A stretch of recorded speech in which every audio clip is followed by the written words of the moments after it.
Madame, Monsieur, bienvenue à cette première de Mittel Africa Inside, l'émission dédiée à la relation entre l'Afrique, l'Allemagne et l'Union européenne. Nous sommes accompagnés de notre consultant permanent, le docteur Mpienka. Bonjour docteur. Bonjour.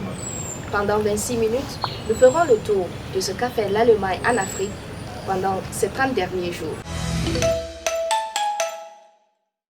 Dans le cadre du renforcement de partenariat entre l'Afrique et l'Allemagne, le mois de juin a connu la visite du ministre de la Coopération Gerd Müller. Allons le découvrir avec Anastasie Batwanga. Arrivé le 17 juin à Dakar, le docteur Gerd Müller, ministre fédéral de la coopération allemande, est accueilli à l'aéroport international Blaise Diagne.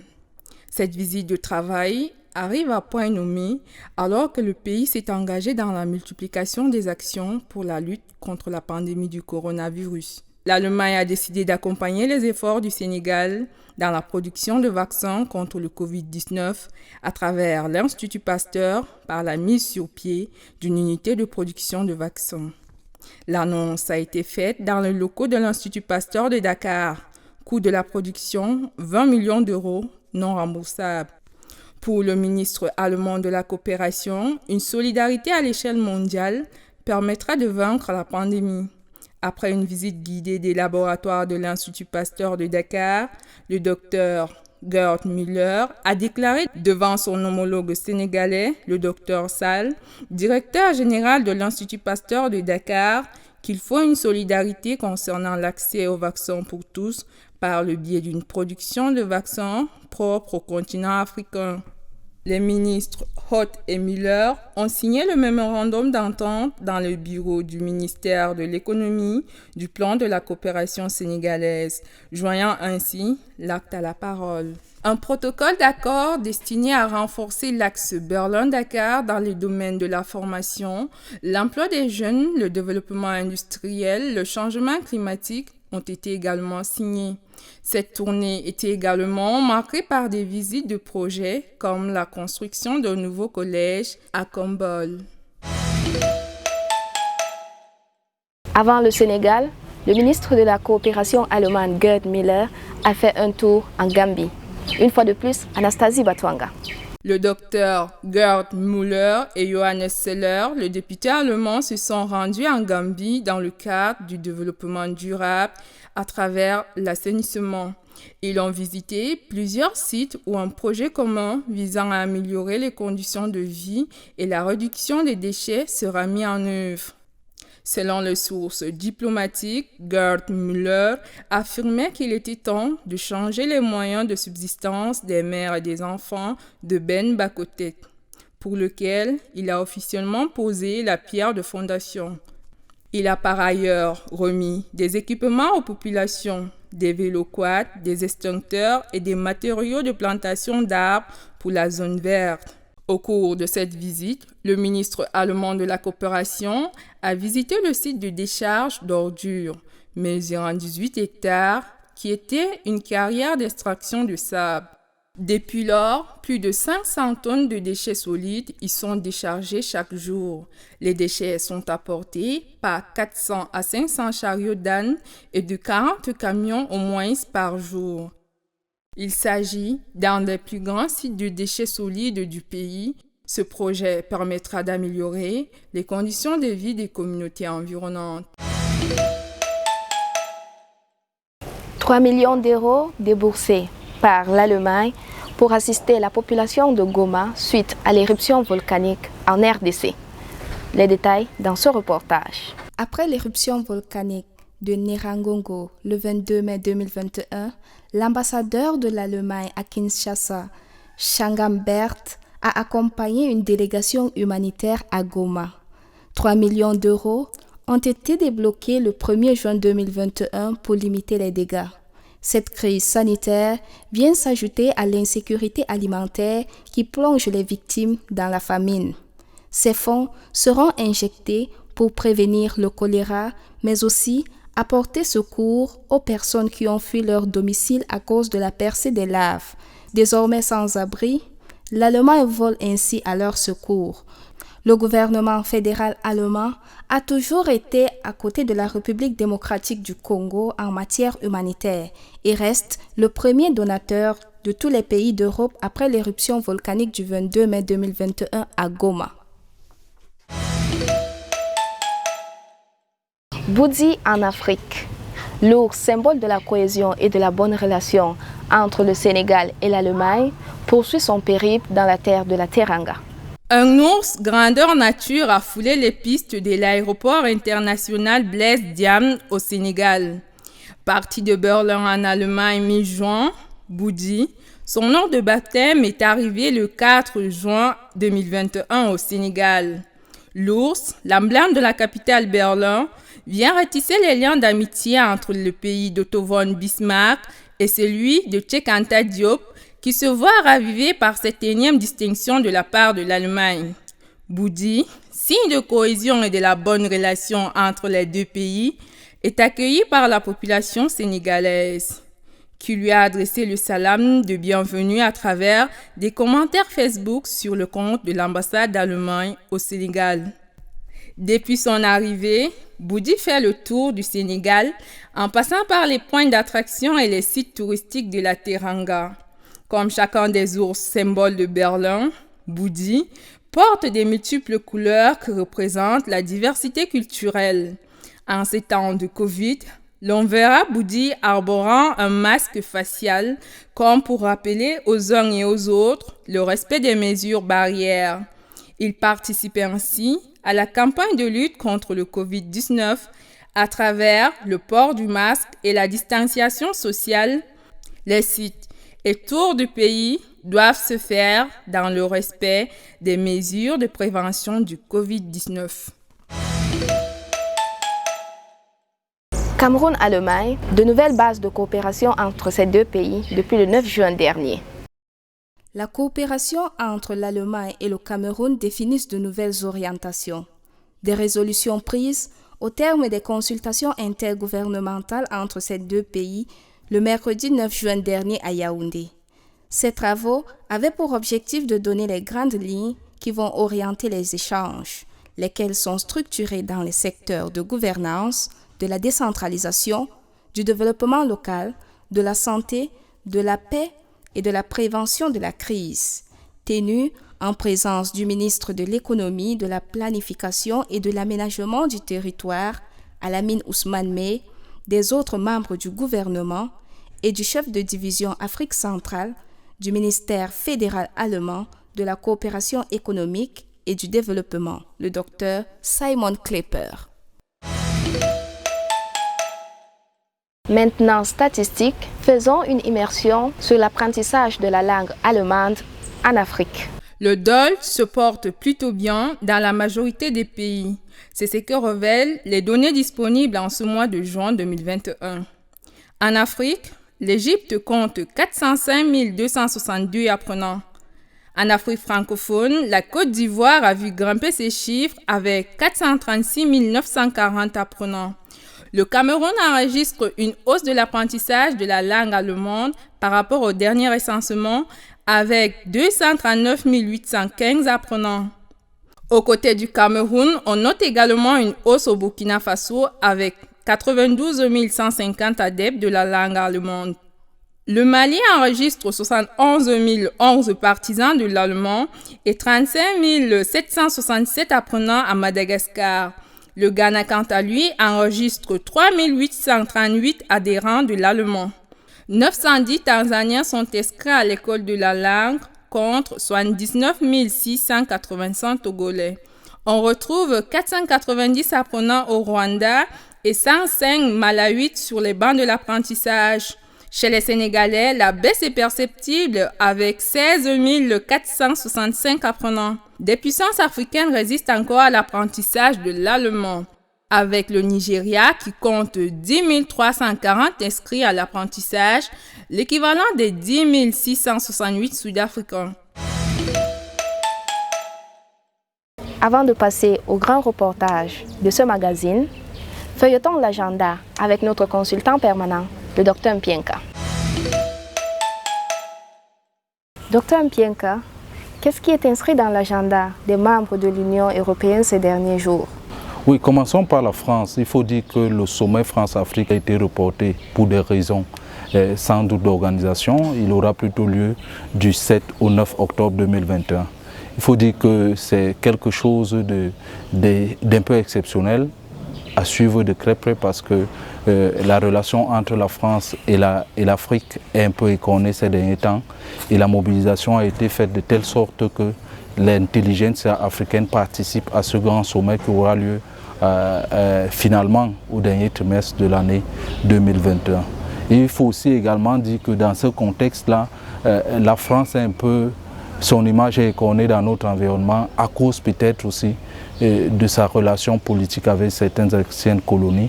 Et un dernier rapport des investisseurs français en Afrique disait effectivement que l'Allemagne avait pris le dessus sur la France, sur des questions en termes d'image. L'élite africaine pense que les actions de l'Allemagne sont plus profitables que celles de la France. Mais une autre conférence est annoncée en Allemagne cette fois. Oui, effectivement, une conférence aura lieu du 15 au 16 juillet 2021. Elle concerne cette fois les questions académiques, où dans le cadre du Forum international de Bonn, de l'Université de Bonn, il a organisé un workshop sous la thématique « Existe-t-il une université africaine ?» Poser cette question a appelé un peu l'intervention d'une trentaine d'auteurs africains et en Allemagne qui ont été retenus pour cet échange qui aura lieu en ligne en raison des questions Covid. Et je tiens à préciser ici que Mittel Africa Research Institute, qui vous accompagne dans la production de cette émission, est partie de ce workshop. Et dans le cadre de cet échange, nous allons consacrer notre réflexion sur les questions de mobilité académique entre l'Allemagne et l'Afrique. Il est important de savoir ce que la diaspora estudiantine en Allemagne fait et qui peut avoir un impact aussi en question de développement. Vous savez, l'Afrique a besoin d'atteindre elle aussi les objectifs du développement durable tels que fixés en 2030. Après la réflexion, il faut penser investissement. Effectivement, il faut rentrer dans le cadre microéconomique. Et là, c'est un autre financement du gouvernement fédéral allemand qu'on appelle l'UIDU, qui est implémenté par la GIZ en Afrique dans 4 pays fondamentalement, le Cameroun, le Togo, le Kenya et le Ghana. Et le Cameroun avait été suspendu en mars 2021, mais fort heureusement, le Cameroun sera réactivé dès le 1er août 2021. Et vous me direz sans doute pourquoi le Cameroun a été suspendu, c'est parce que la diaspora camerounaise en Allemagne s'était fortement mobilisée pour accompagner les nationaux restés au pays. Et sans doute les organisateurs se sont dit qu'il faut rééquilibrer les choses parce qu'en décembre 2020, le Cameroun était déjà devant, occupait le peloton de tête de tout l'ensemble des pays partenaires. Il est membre de la VKI, l'association des ingénieurs et informaticiens camerounais en Allemagne. Nous avons fait un tour dans son entreprise basée sur la création des applications web, au quartier éleveur à Yaoundé. Suivons le reportage. Après plusieurs années passées en Allemagne, il rejoint sa terre patrie, le Cameroun. Un retour qui s'accompagne d'un transfert de technologie. De retour du terrain, il dégouline de sueur, de grosses gouttes, élevées à la hauteur de la température et du travail fourni. Nous évoluons dans l'innovation technologique et notre premier défi, c'est la création des logiciels. Karimiango est une application spécialisée dans le transport des biens et des personnes. Aller encore s'aligner pour payer un ticket alors qu'on a plusieurs solutions pour apporter plusieurs solutions à ce genre de problème, par exemple. Et de deux, étant en Allemagne, par exemple, je ne pouvais pas voir les horaires de départ. Je ne pouvais pas payer un ticket par exemple, de ma maman ou de ma famille ou de mes amis, par exemple. Ça n'existe pas. Ça n'existe pas. Donc, on s'est dit que voilà, il faut trouver une solution qui pourra aider la population. À côté d'elle, Slipmo vise pour sa part le secteur de l'immobilier. Actuellement, voilà notre produit fini, Slipmo. Et vous voyez avoir un démo. Entre nous, ici, entre nous, c'est là, c'est sur cette endroit, si nous on s'est dit, par exemple, qu'on pourrait aider le gouvernement. L'alternative, c'est d'apporter sur les maisons d'hôtes.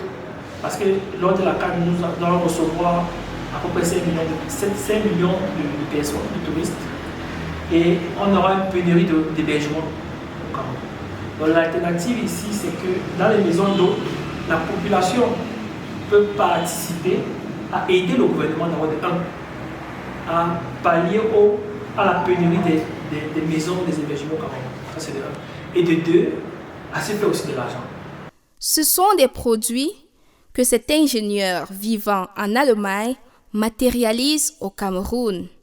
Des applications téléchargeables à partir d'un smartphone. Ces atouts numériques viennent faire bénéficier des jeunes et entrepreneurs. Donc ici, nous employons plusieurs personnes déjà qui sont dans le domaine de l'informatique ou alors de la communication, du marketing. Cependant, nous avons déjà aussi pris plusieurs fois des personnes de terminale, c'est-à-dire de baccalauréat, c'est-à-dire pour faire des formations et les apprendre le domaine de l'informatique, que ce soit la programmation, les montages des photos, autres. Donc n'importe qui a une capacité, du moins une volonté forte pour apprendre la programmation informatique. Donc la formation dans le domaine de l'informatique peut se faire déjà grâce à des bars en fait, que nous offrons ici bien évidemment. Accompagné d'une équipe bien assise, le groupe Fadjesal contribue à faire créer des professionnels en génie informatique. Je suis ici depuis 1 an. J'ai un bac D et je ne suis pas passée par l'université comme les autres. Donc après mon bac, je suis venue ici commencer la formation. Ça fait 1 an aujourd'hui. Et j'ai commencé par le web et actuellement je fais dans les applications, dans la création des applications. Une volonté qui fait basculer Christelle de la médecine au développement des applications web. Quand j'étais au secondaire, je voulais faire médecine. Moi, j'ai fait une série D, je voulais faire médecine à la base. Et après, les choses ont tourné comme ça. Se réserver un billet de voyage avec Karimi Ango ou se trouver un appartement à louer, une chambre d'hôtel, un terrain à acheter ou encore mettre en vitrine un logement personnel est désormais simple. Un marché facilité par ces développeurs web. Ça fait près d'1 an et demi que nous avons ces solutions, que nous développons la solution qui est Slipmo. Donc tous les jours, j'essaie de travailler, de peaufiner les derniers détails qui manquent là-dessus. Que ce soit les exigences des clients ou bien les exigences des agents immobiliers. Parce qu'il faut intégrer les aspects de ces deux solutions. Donc il faut intégrer les avis des différents parties. Vu que nous ne sommes que les intermédiaires entre les deux. Donc souvent le client a des propositions, il fait des propositions. Quand on a testé un peu l'application sur le marché, nous avons fait des propositions, les clients nous ont fait des propositions, on essaie d'intégrer. J'essaie de peaufiner cela. En quête de solutions pour son environnement, l'entreprise pense à des alternatives. Si un étudiant a une très belle chambre, c'est comme les bébés, il n'y a pas de souci. S'il a une très belle chambre, il peut mettre ça à 5 000 sur la plateforme pendant les 3 mois de congé. Il se trouve avec 300 000 ou 400 000. C'est 3 mois, il s'est fait de l'argent. Donc, une plateforme pareille n'existe pas encore. Donc, c'est aussi une solution qu'on apporte aux étudiants, de pouvoir s'inscrire sur cette plateforme, de pouvoir mettre les biens et de pouvoir s'échanger entre eux et se faire de l'argent. Donc, en grosso modo, c'est la plateforme, ça c'est un peu le moteur de chez Slipmo. C'est un peu notre produit phare. Il suffit d'un clic sur son smartphone pour être servi et de quelques images et prix pour faire des offres. Des efforts que Alain Fadjeux développe au quartier éleveur à Yaoundé. À vous donc la pratique de cette technologie. Mais qui est vraiment Alain Fadjeux? Allons faire ample connaissance de cet ingénieur camerounais résidant en Allemagne. Alain Fadjeux a une double culture désormais. Après l'obtention de son bac en 2001, il s'envole 2 ans plus tard pour l'Europe, où il poursuit ses études à l'université de Worms, en Allemagne, d'où il sort nanti d'un master en économie informatique. Il se lance dans les entreprises où il effectue les tâches de consultant, puis à son propre compte. J'ai une petite société en Allemagne qui s'appelle Berat Humanes Vertretung. Berat Humanes Vertretung, en fait, l'idée c'était de promouvoir le bien des Cameroun en Allemagne, parce qu'en Allemagne, les Allemands ne connaissent pas trop bien les produits camerounais. Donc j'ai créé la société en 2015 et voilà, ça prend son temps, comme ça peut prendre. Et après, je suis allé au Cameroun, je me suis créé d'abord un établissement en 2014 au Cameroun. Et en 2019, avec le prix Karim Mengo, on a créé la SAM. Une position qui n'est pas facile à gérer pour le premier venu, mais Alain Fadieu a sa recette. Nous faisons le consulting. Et c'est un peu ça qui nous permet de vivre. C'est-à-dire, pendant que nous avons nos produits, nous aidons aussi les gens de la diaspora à élaborer leurs produits. C'est-à-dire les études de marché, la conception de leurs produits, les développements logiciels de leurs produits. Et voilà, c'est un peu ça. Et en Allemagne, je suis un peu en freelance. C'est-à-dire, je ne suis pas mon compte, ce qui fait que bon, je peux me déplacer un peu facilement. Karimian Go est son tout premier produit qui a vu le jour en 2019 en Allemagne et a reçu une reconnaissance de la GIZ, le bras séculier de l'Allemagne en matière de coopération au développement à l'étranger. C'est un logiciel qui permet de faciliter les voyages à travers le Cameroun.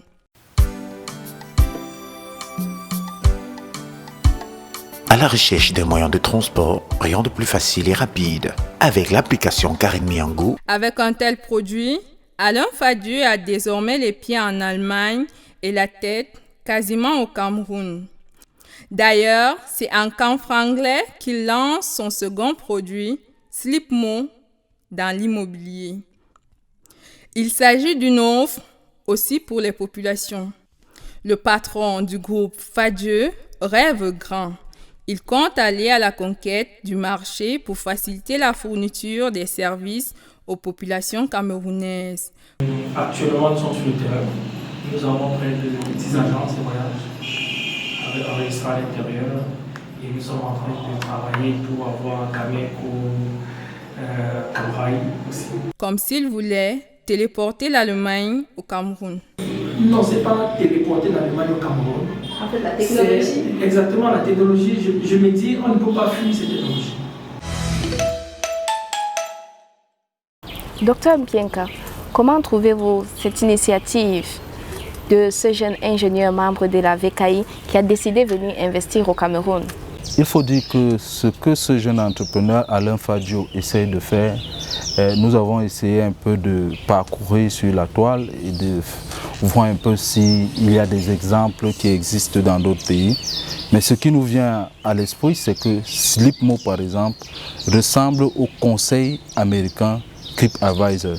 C'est-à-dire, il fait une application qui permet aux visiteurs de trouver un hôtel, un hébergement plus facilement à partir de leur téléphone. Cela est déjà fait par TripAdvisor. Parce que vous irez là-bas, vous allez voir les commentaires des visiteurs et tout. Mais l'avantage particulier qu'on trouve avec Slipmo, c'est un peu le côté interpersonnel. C'est-à-dire vos parents qui ont sans doute une maison à Yaoundé, à Garoua ou dans un autre coin du Cameroun, ils peuvent mettre pendant un temps réduit, comme la période de la Cannes qui arrive au Cameroun, leur maison en location pour les visiteurs, pour les sportifs et pour les touristes qui viendront. Le schéma est un peu simple. Vous avez une maison de 4 chambres, les enfants sont partis, et vous êtes dans la maison seulement avec votre épouse, vous prenez les 3 autres chambres, vous pouvez les mettre à la disposition. Ça permet, comme avec les échanges qu'on a eu avec lui, de réduire et de pallier au déficit de logement qu'on observe dans notre environnement particulièrement. Maintenant, lorsqu'on revient un peu à Karimian Go, il faut dire que même s'il a la tête en Allemagne, on a l'impression qu'il reste dans l'esprit camerounais, c'est-à-dire il veut mettre en place une autre application qui permette à quelqu'un de réserver son voyage, de payer son ticket au Cameroun ou à l'étranger. Cela aussi est louable, sauf qu'il rencontre une autre difficulté, c'est que c'est élitiste. Malheureusement, son projet n'est pas connu du grand public jusqu'à ce jour. Dans les échanges qu'on a eus avec ce membre de l'association camerounaise des ingénieurs et informaticiens camerounais en Allemagne, on s'est rendu compte qu'il a été victime du coronavirus qui a empêché un peu la progression qu'il avait engagée avec la communication autour de son application lors de son passage à Promo 2019. Mais qu'à cela ne tienne, on appelle ces ingénieurs à répondre davantage aux besoins réels des citoyens parce qu'il y a une question de mentalité, il y a une question d'acclimatation de leur prouesse technologique avec notre environnement, ce qui n'est pas nécessairement la réalité. Mais on pourra y revenir dans d'autres échanges parce que le travail entamé aujourd'hui ne s'arrête pas là. On les suivra véritablement pour essayer d'avoir l'impact réel de ce qu'ils font en faveur du développement parce que la logique c'est le transfert de technologie, pas déplacer l'Allemagne au Cameroun mais au moins faire le transfert de technologie de telle sorte que la vie qui est facile dans les pays développés puisse également arriver dans nos concrets et c'est de bon droit, c'est un retour sur investissement parce que l'État a consenti des moyens énormes pour ces étudiants devenus employés aujourd'hui en Allemagne. Il est de bon ton qu'eux également ils pensent à la même patrie. Mesdames, Messieurs, votre fidélité nous honore. Retrouvons-nous le mois prochain sur Mittel Africa Inside avec l'accompagnement du Centre scientifique de coopération entre l'Allemagne et l'Afrique. Merci, Dr Kienka, et à bientôt.